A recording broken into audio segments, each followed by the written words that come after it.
रहे हैं लाइव 7। नमस्कार, लाइव 7 विशेष में आपका स्वागत है। मैं हूं ज्ञान रंजन। विशेष में आज हम चर्चा करेंगे संथाल भाजपा में उलगुलान। दोस्तों, क्या सीता सोरेन का भाजपा से मोह भंग हो गया है? आखिर क्यों देवघर के विधायक नारायण दास ने अपने ही सांसद के खिलाफ बगावती तेवर अपना लिए हैं? आखिर ऐसा क्या हुआ कि लोकसभा चुनाव की समीक्षा करने गई टीम के सामने ही संथाल भाजपा में जुत्तम पैजार की स्थिति उत्पन्न हो गई? आखिर क्यों रण क्षेत्र बन गया, चाहे वो दुमका की समीक्षा बैठक हो या फिर देवघर की समीक्षा बैठक हो? क्या वजह हुए इसके? सवाल तो कई उठ रहे हैं। क्या भाजपा जैसी अनुशासित पार्टी जो पार्टी विद डिफरेंस का नारा देती है, पार्टी विद डिफरेंस की बात करती है, क्या उसमें यह शोभा देता है कि उनके कार्यकर्ता जो संगठन के महासचिव गए हुए समीक्षा बैठक करने के लिए और अन्य नेता, चाहे वो पूर्व विधायक हों, पूर्व मंत्री हों, पूर्व सांसद हों, उनके सामने हाथापाई पर उतर जाएं, देख लेने की नौबत आ जाए? यह सारा कुछ घटित हुआ है 2 दिनों में संथाल परगना की धरती पर भाजपा के भीतर। और वो भी तब जब प्रदेश महासचिव आदित्य साहू, वरिष्ठ नेता बालमुकुंद सहाय, पूर्व मंत्री राज पालीवार, पूर्व सांसद सुनील सोरेन, पूर्व मंत्री लुइस मरांडी, जामताड़ा और दुमका जिला के जिलाध्यक्ष सहित पार्टी के कई बड़े कार्यकर्ता उपस्थित हों और वहां पर हाथापाई की नौबत आती है और कई तरह के बयान आते हैं। आखिर सीता सोरेन का यह बयान क्या कह रहा है कि पार्टी के बड़े कार्यकर्ताओं के कारण से चुनाव में हार मिली है, वैसे लोगों पर कार्रवाई होनी चाहिए, यह डिमांड सीता सोरेन कर रही हैं। आखिर ऐसी क्या स्थिति हो गई कि निशिकांत दुबे के खिलाफ बगावती तेवर अपना लिए हैं देवघर के विधायक नारायण दास, जो बिल्कुल ही शांत प्रवृत्ति के रहते हैं, शांति से बातों को सुनते हैं? आखिर क्यों कहना पड़ा नारायण दास को कि उन्होंने सांसद का जूता तक उठाया है? आखिर क्यों कहना पड़ा नारायण दास को कि एक विधायक खराब हो सकते? क्या अमित मंडल जो गोड्डा के विधायक हैं उन पर भी सवाल उठाते हैं निशिकांत दुबे, अशोक भगत जो महागामा के पूर्व विधायक हैं उन पर सवाल उठाते हैं, उनके खिलाफ बोलते हैं सांसद निशिकांत दुबे, राज परिवार जो मधुपुर से पूर्व विधायक थे और साथ ही साथ पूर्व मंत्री रह चुके हैं, उनके खिलाफ बोलते हैं निशिकांत दुबे। आपको याद होगा कुछ दिन पहले पूर्व मंत्री और सारठ के विधायक रणधीर सिंह का भी निशिकांत दुबे के खिलाफ बयान आया हुआ था। अगर आप उनके बयान को सुनेंगे, नारायण दास के बयान को सुनेंगे, तो उन्होंने यह भी कहा है कि निशिकांत दुबे ये कहते हैं उन्हें पार्टी कार्यकर्ताओं के बल पर वो चुनाव नहीं जीतते, बल्कि अपने बल पर चुनाव जीतते हैं। और कई तरह के आरोप लगाते हैं। ये कहना कि बाहरी गुंडे को ला करके हंगामा करवाया गया मीटिंग में, निशिकांत दुबे के द्वारा भेजे गए थे वो लोग। तो आखिर ये स्थिति, ये नौबत क्यों भारतीय जनता पार्टी के संथाल परगना यूनिट में, संथाल परगना विंग में सामने आया हुआ है?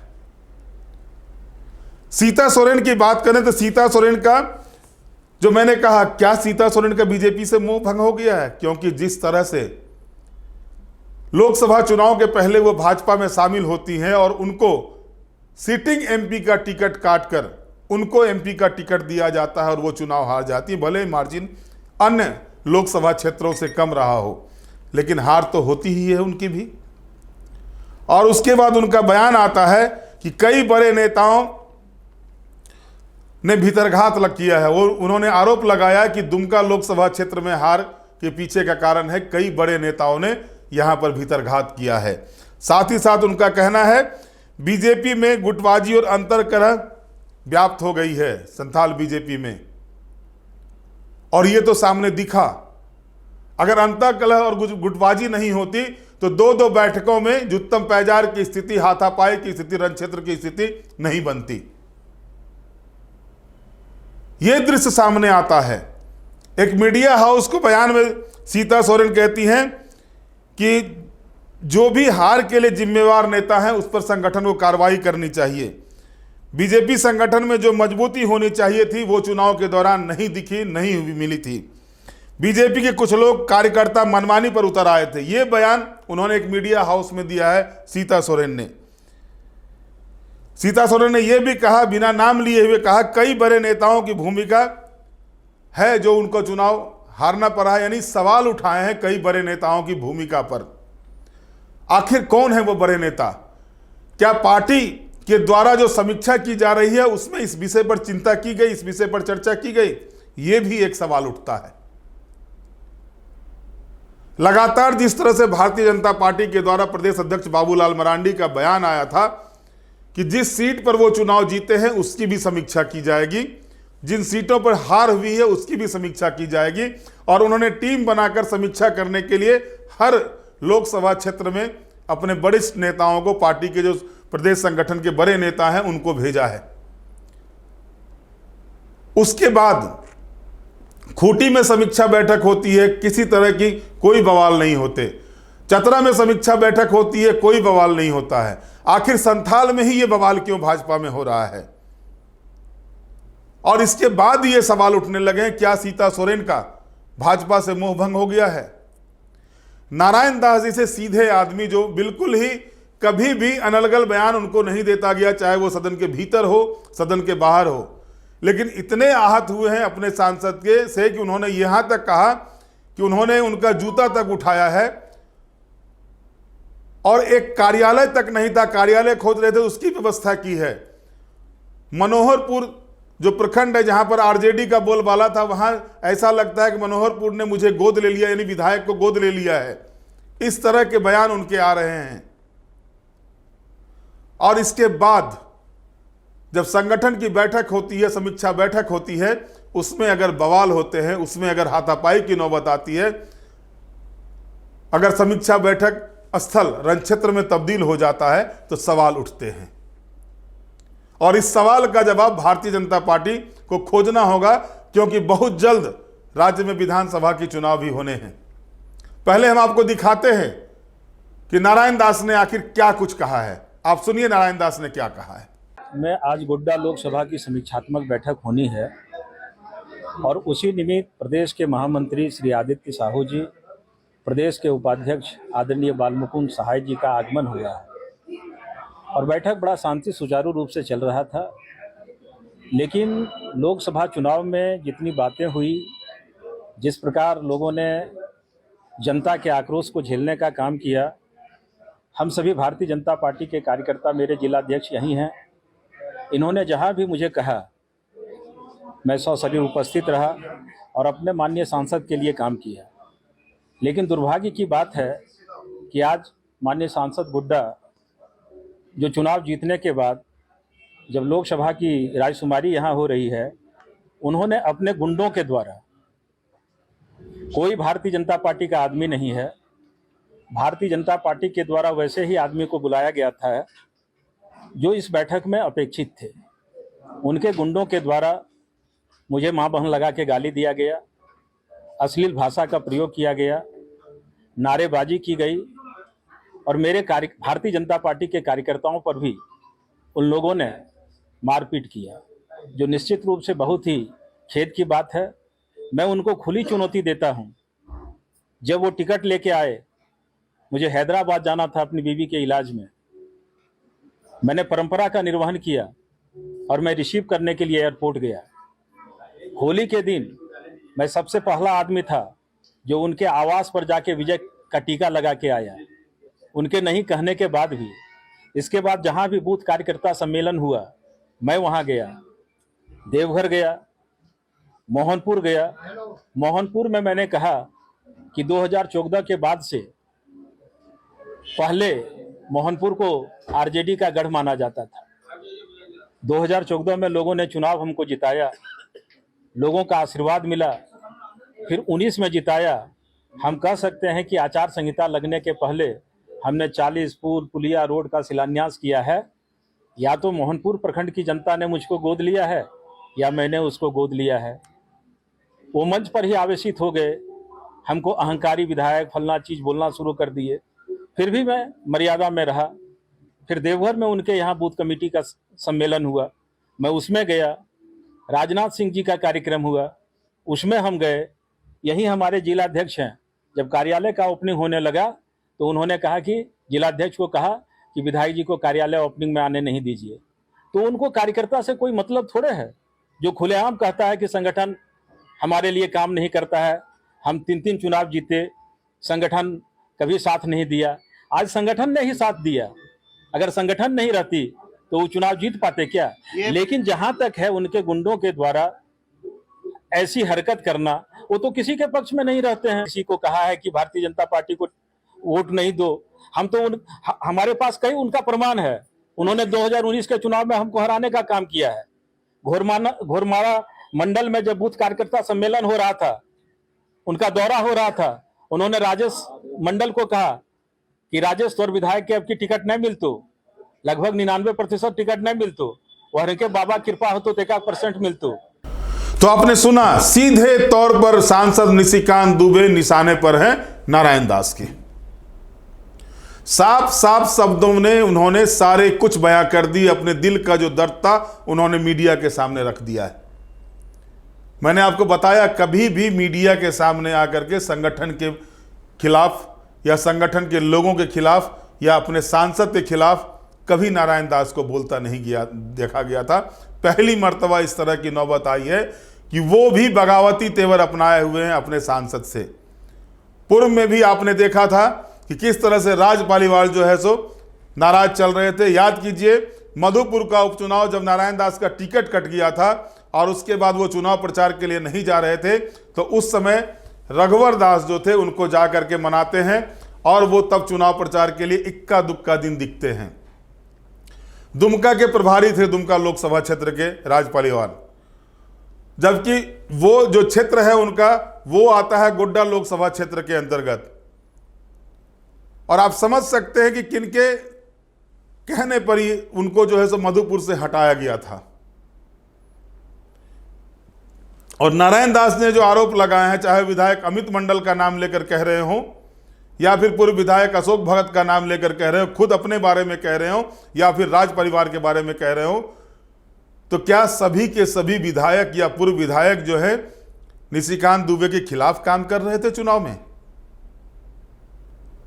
और जब ऐसी स्थिति थी तो निशिकांत दुबे ने इसकी शिकायत पार्टी संगठन में क्यों नहीं की थी? और जो आरोप नारायण दास लगा रहे हैं कि बाहर के लोग आकर के जो निशिकांत दुबे के आदमी थे उन्होंने बैठक में हंगामा किया, हाथापाई की नौबत आई उसके कारण से। इस पर क्या संगठन अब निर्णय लेता है, यह देखना दिलचस्प होगा। और सवाल यह भी उठ रहे हैं कि आखिर दुमका में ही ऐसा क्यों हो रहा है, यानी संथाल परगना में ही ऐसा क्यों हो रहा है। राजमहल और दुमका संसदीय सीट में हार मिली है। 3 लोकसभा के क्षेत्र है संथाल परगना में।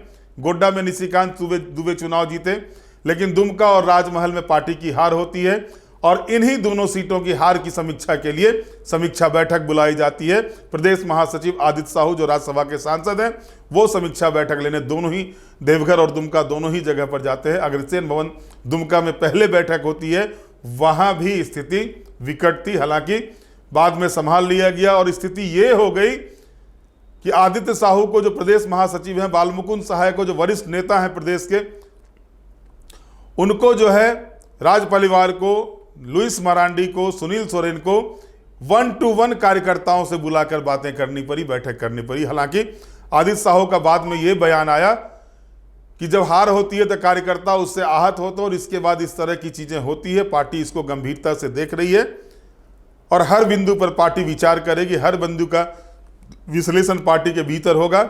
और उसके बाद उन्होंने ये भी कहा कि कार्यकर्ताओं को कहा गया है कि जो आने वाले विधानसभा चुनाव है उसकी तैयारी में जुट जाना है, लग जाना है, ये सारी बातें। वहीं दुमका में सारठ विधानसभा को लेकर के भी चर्चा हुई कि सारठ विधानसभा क्षेत्र में जितनी मार्जिन से जीत होनी चाहिए थी अपेक्षित रूप से, वो जीत हासिल नहीं हो पाई भाजपा को। तो इसके बाद में जो है सो रणधीर सिंह जो सारठ के विधायक और पूर्व मंत्री रह चुके हैं रघुवर सरकार में, उनका यह कहना हुआ कि जो विपक्ष के द्वारा संविधान को बदल दिया जाएगा और अन्य मामले जो उठाए गए हैं उसका इफेक्ट हुआ। यही कारण था कि जीत का मार्जिन उतना बड़ा नहीं हो सका, लेकिन हमारे कार्यकर्ताओं ने काम किया है। तो ये स्थिति जब बनती है भाजपा जैसी पार्टी के भीतर, जो अमूमन नहीं दिखाई देता था, और अब अगर इस तरह का दृश्य सामने आता है, इस तरह के दृश्य सामने आते हैं, तो इसके बाद संगठन को इस पर गौर करने की आवश्यकता है। और कहीं ना कहीं यह भी देखना होगा कि जिनको प्रभारी बनाया गया उनकी भूमिका क्या रही चुनाव के दौरान, क्योंकि सीता सोरेन ने साफ तौर पर बड़े नेताओं पर आरोप लगाए हैं। तो वो बड़े नेता कौन है, संगठन को यह भी देखना होगा। सिर्फ छोटी मछली पर कार्रवाई कर देने से आगे के जो आने वाले विधानसभा चुनाव हैं उसमें भाजपा उस क्षेत्र में, खास करके संथाल क्षेत्र में, क्योंकि वो झारखंड मुक्ति मोर्चा का गढ़ है।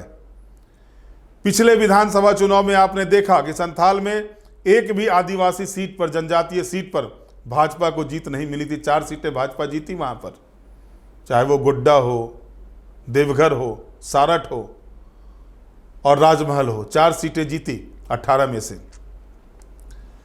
लेकिन नुकसान आप देखिए, 18 में से सिर्फ 4 सीटें जीतती है, 14 सीटों का नुकसान होता है संथाल परगना में। और ऐसी स्थिति में अगर वहां पर यह स्थिति बनती है, जो उत्तम पैजार की स्थिति बनती है बैठक के दौरान, हाथापाई की नौबत आती है बैठक के दौरान, रणक्षेत्र बन जाता है बैठक स्थल, तो ये पार्टी के लिए सोच का विषय बन जाता है, क्योंकि आने वाले विधानसभा चुनाव में कोई ज्यादा समय नहीं बचा हुआ है। हालांकि प्रदेश भाजपा के लिए एक बड़ी खबर यह भी है, या खुशखबरी कह सकते हैं, कि राष्ट्रीय स्तर पर अपनी पहचान बनाए पूर्व मुख्यमंत्री मध्य प्रदेश के और वर्तमान में कृषि मंत्री नरेंद्र मोदी सरकार में शिवराज सिंह चौहान को चुनाव प्रभारी बनाया गया है झारखंड का। एक लंबा अनुभव उनके पास है। अब मामा कितना संजीवनी दे पाते हैं झारखंड भाजपा को, यह भी देखना दिलचस्प होगा। हेमंता विश्व शर्मा को सह प्रभारी बनाया गया है चुनाव का, जो पूर्व मुख्यमंत्री, माफ कीजिएगा, मुख्यमंत्री हैं आसाम के। ये दोनों जो बड़े नेता आ रहे हैं, दो बड़े नेता को जो जिम्मेवारी दी गई है विधानसभा चुनाव को लेकर, वो क्या झारखंड भाजपा की वापसी झारखंड की सत्ता में करा पाएंगे, या 2019 के जो परिणाम थे उसको बदल पाएंगे, ये देखना दिलचस्प होगा। लेकिन इस बीच जिस तरह से स्थिति बनी हुई है पार्टी के भीतर में, खास करके संथाल परगना में, क्योंकि 1, 2 नहीं 18 विधानसभा की सीटें वहां पर हैं, और ऐसे में अगर वहां पर संगठन में यही स्थिति बनी रहेगी, पैरेलल संगठन की बातें होती रहेगी, संगठन को नहीं मानने की बातें होती रहेगी, तो मुश्किल भारतीय जनता पार्टी को आएगी। और भारतीय जनता पार्टी इसे किस तरह से निपटती है, ये जो हाथापाई की नौबत आई है, जो रणक्षेत्र बन रहा है जगह समीक्षा बैठक का स्थल, उस पर कैसे अंकुश लगाती है, ये देखना। नारायण दास ने तो यहाँ भी कहा कि गोड्डा के जिला अध्यक्ष हों या देवघर के, तो वही जिला अध्यक्ष हैं, देवघर के जिला अध्यक्ष हों या अन्य जगहों के जिला अध्यक्ष हैं, उनकी भूमिका पर भी प्रश्न चिन्ह खड़े किए जाते हैं सांसद के द्वारा। तो सवाल यही बनता है कि आखिर निशिकांत दुबे सभी विधायकों, पूर्व विधायकों, जिला अध्यक्षों के निशाने पर आखिर क्यों आ गए हैं। यह कहना नारायण दास के कि वो किसी की सुनते नहीं है, किसी कार्यकर्ताओं की वैल्यू नहीं देते हैं, बड़ा सवाल उठता है। और इस पर अब संगठन का क्या रुख होता है, यह देखना दिलचस्प होगा। दोस्तों, समय लोकसभा चुनाव समाप्त हो गए, केंद्र में सरकार बन गई। जून महीने का 15 दिन समाप्त हो गया, 17 दिन समाप्त हो गए हैं। अक्टूबर नवंबर महीने में झारखंड विधानसभा के चुनाव होने हैं। केंद्रीय नेतृत्व ने चुनाव प्रभारी की घोषणा कर दी है। प्रदेश नेतृत्व क्या करता है आगे, प्रदेश नेतृत्व किस तरह से विधानसभा चुनाव को लेकर, क्योंकि लोकसभा चुनाव में प्रदेश नेतृत्व पीछे रह गया है सीट दिलाने में। 3 सीटों का नुकसान हुआ है लोकसभा चुनाव में भारतीय जनता पार्टी को। वो भारतीय जनता पार्टी को जो 1998, 99, 2004 को छोड़ दें तो 1998, 99, 2009 में भी कम सीटें थी, लेकिन 2014, 2019 इन सारे चुनाव में 1996 में भी 12 सीटें 1996 में थी, 98 में 11 सीटें, 99 में 12 सीटें, 7 सीटें 2009 में, 2014 में 12 सीटें, 2019 में 11 सीटें और 2024 में फिर 8 सीटें हो जाती है। ये जो भाजपा का पिक पर जो भाजपा थी वो आखिर क्यों 3 सीटों का नुकसान हुआ, और इसी की समीक्षा बैठक की जा रही थी। और इस समीक्षा बैठक में अगर ये नौबत आ जाती है भारतीय जनता पार्टी जैसे पार्टी के भीतर कार्यकर्ताओं के अंदर, तो ये विधानसभा चुनाव के लिए शुभ संकेत भाजपा की ओर से नहीं माना जाएगा, भाजपा के पक्ष में नहीं माना जाएगा। बहरहाल देखना ये होगा कि अब आगे क्या कार्रवाई की जाती है प्रदेश संगठन के द्वारा। प्रदेश संगठन के सामने जो चुनौती अभी आई हुई है संथाल परगना में, खास करके इस चुनौती का समाधान वो किस तरह से निकालती है। जो नए चुनाव प्रभारी आ रहे हैं, दिग्गज चुनाव प्रभारी हैं, जानकार चुनाव प्रभारी हैं, रणनीतिकार चुनाव प्रभारी हैं, संगठन और सरकार दोनों चलाने का लंबा अनुभव रहा है शिवराज सिंह चौहान जी का। वो भाजपा के 2019 के परिणाम को किस तरह से 2024 विधानसभा परिणाम को चेंज करेंगे, भाजपा ग्राफ को कैसे ऊपर करेंगे, ये बड़ी चुनौती उनके साथ रहेगी। और प्रदेश संगठन, खास करके प्रदेश अध्यक्ष जो बाबूलाल मरांडी है, प्रथम मुख्यमंत्री झारखंड के हैं, उनके सामने भी बड़ी चुनौती है कि जो ट्राइबल वोट भाजपा के साथ नहीं दिख रहा है, क्योंकि ट्राइबल सीटों पर लगातार हार इस बात के संकेत है कि जो अपेक्षित वोट परसेंटेज भाजपा का था ट्राइबल समुदाय के बीच में, उसमें गिरावट आई है और उसी का नतीजा लगातार भाजपा को भुगतना पड़ रहा है, चाहे वो 2019 का विधानसभा चुनाव हो या फिर 2024 का लोकसभा चुनाव हो। दोनों में ही देखा गया। 2024 के लोकसभा चुनाव में ये भी देखा गया कि जो महतो वोट और सवर्ण वोटों में भी गिरावट आई है भाजपा के पक्ष में। इसको किस तरह से भारतीय जनता पार्टी फिर से अपनी पोटली में लाती है, अपने खेमे में करती है, ये एक बड़ी चुनौती है। इन सारे चुनौतियों को किस तरह से भाजपा पाटती है, इस पर किस तरह से अपना वर्चस्व फिर से वापस लेती है, ये देखना दिलचस्प होगा। बहरहाल आज के विशेष में इतना ही। आप हमारे साथ जुड़े रहें, हमें लाइक करें, सब्सक्राइब करें। बहुत बहुत धन्यवाद। नमस्कार।